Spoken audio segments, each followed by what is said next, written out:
I'm an old aviator, but I don't feel old yet, so I got to do something with my time. So that's how I've gotten involved in this organization. First flying with RAF and then with Forgotten Heroes. I'm kind of the T6 pilot for Forgotten Heroes. We have a T6, it's technically a Navy SNJ, but everybody calls them T6 Texans.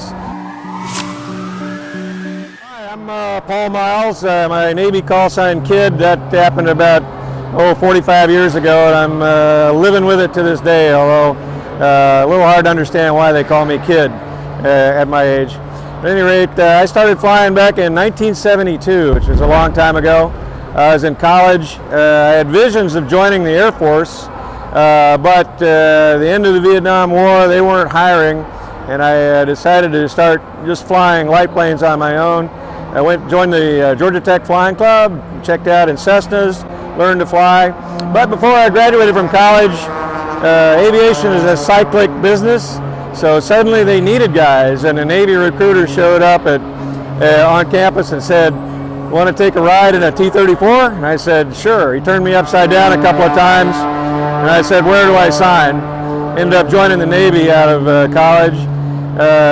Dream come true at the time was to get selected for F-14s. I was one of the early guys in that program. Started flying the Tomcat in 1976 and flew it for about 20 years until I retired in 1995.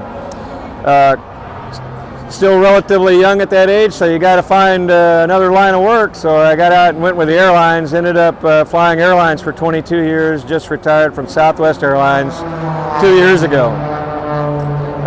So I'm twice retired. I am kind of an old aviator, but I don't feel old yet, so I got to do something with my time.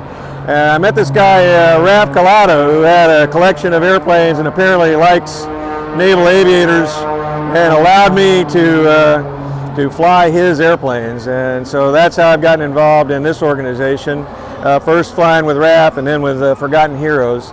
I'm kind of the T6 pilot for Forgotten Heroes. We have a T6, it's technically a Navy SNJ, but everybody calls them T6 Texans. Same airplane, but it's a former race airplane known as Gotcha, and it's part of the foundation now, and we are kind of maintaining the legacy of that airplane. First of all, it's military heritage as a trainer that trained thousands of guys starting in 1944 when it was built, and then became a race airplane out of Reno in the late 60s, actually winning a gold out at Reno in a gold T6 race in the mid 70s.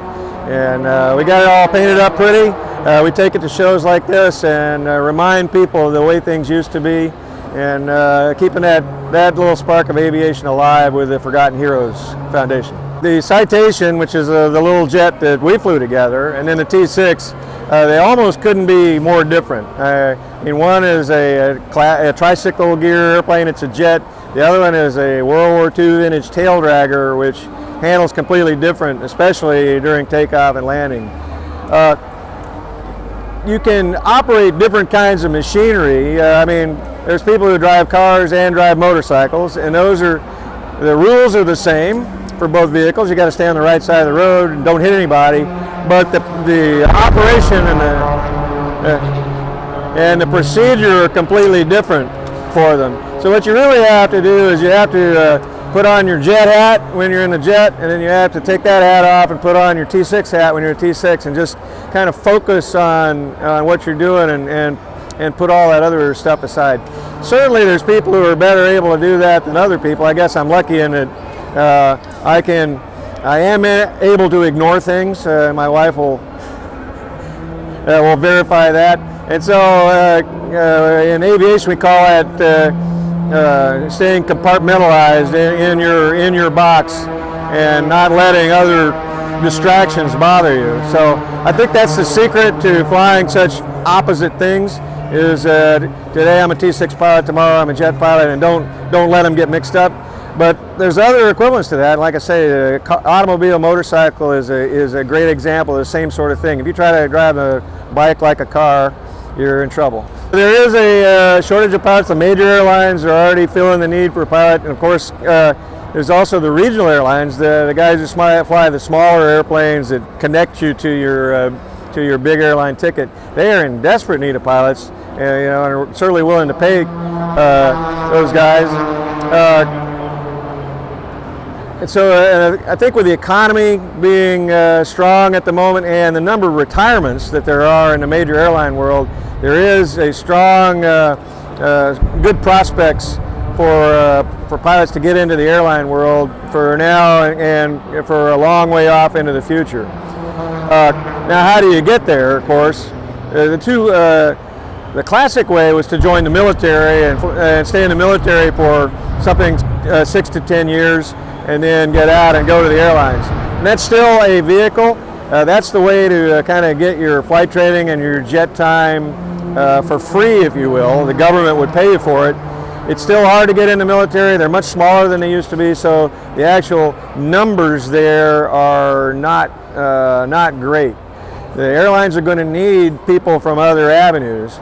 So there's college programs, there are universities that have flying programs that will teach you to fly and get you started along that road. There's also flight schools, and then there are small flight schools all over the country. We have one just across the road here that will teach you to fly. Now, of course, the deal on that is you got to kind of pay your way. In college, you could use, if it's a university, you could use student loans.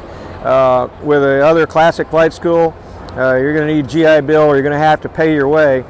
But if you think of it like becoming a doctor, where you're going to go to college in some form and then go to medical school and then do an internship where you're having to go to the hospital and work, at midnight on Saturday night for not much money because you're an intern. And then once you finish that, then you become the professional doctor who's able to pay your bills and have a good life. Aviation's sort of the same way. You got to pay your dues one way or another. In the military, going overseas and being separated from home, or you're going to have to spend some money in the expectation that you'll get that back later. Now I'm flying with the Forgotten Heroes Foundation. We're really into education. This pilot shortage I'm talking about, one of the answers to that is to get kids enthusiastic about aviation. It used to be a given. When I was a kid, boys were into machines and cars and rebuilding cars, and that was a natural progression of airplanes. There's so much other opportunity with computers and video games and everything that I feel like we've got a whole group of kids out there that don't understand how great these machines are. So that's part of it. Also to remind them of the history of the guys who did this when they were young. There were 19 and 20-year-olds that went off to war in World War II, flying not jets like this, but certainly the T-6 like I fly, and then going off to war in that. And they were heroes. We've kind of forgotten in our fast-paced economy now, fast-paced life nowadays, we forgot what they have done. So that's our goal: remind kids of what they did, and then open the door to aviation for them, so we can solve that pilot shortage. My shout-outs to my kid, Beth Ellen Miles. She's over in London, England, doing Shakespeare right now. She is an actor par excellence, and can't wait for her to get back home and show us what she picked up over there.